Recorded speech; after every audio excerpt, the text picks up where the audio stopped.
Gentle winds tickled the porcelain fauns as they leapt so gracefully through the forest.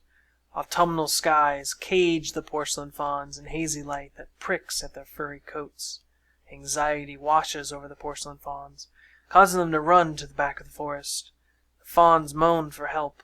Such moans sounded like hollow rubies exploding into flowers.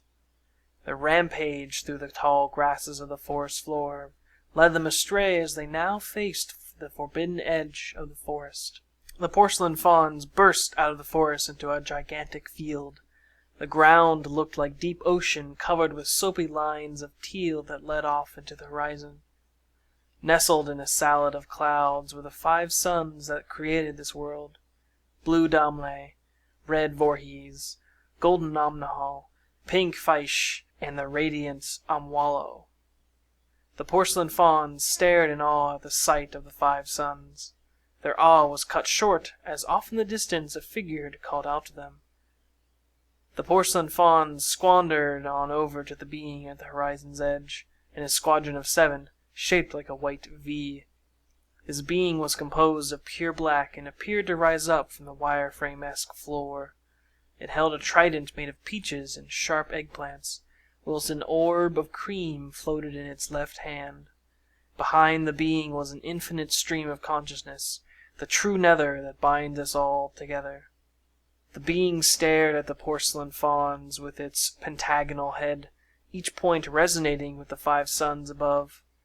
Words danced upon the lips of the being's mouth, which stretched out from its abdomen.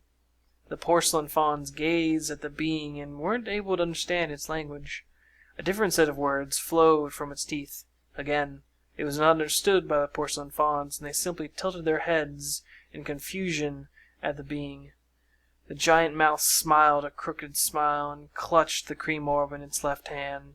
The cream form exploded out and around each faun, merging them all into a larger orb that dwarfed the black being, and as sudden as it had begun, the orb shrank and moved back to the being's left hand. This tangent god sloshed its form to the ravine of consciousness that lay behind it and tossed the cream orb into it. The bundle of porcelain fauns became the absolute purity of all things, transcending space-time and reforming above the black being as the 6th sun. The black being's head then morphed into a hexagon, matching the 6 suns in the sky. Soon after, the black being began its orgasmic trance, folding space-time to visit an alternate plane of the infinite. This tangent god traversed the infinite, finding miraculous beings that have drifted away, lost gods and forgotten perfect beings. Its purpose was to collect their energies, forming the suns above it, to then one day be used to continue the expanding and contracting infinite that encases all of life and wonder that permeates so smoothly throughout it all. The one and only omnipotent being which remains hidden between the seams of the universe.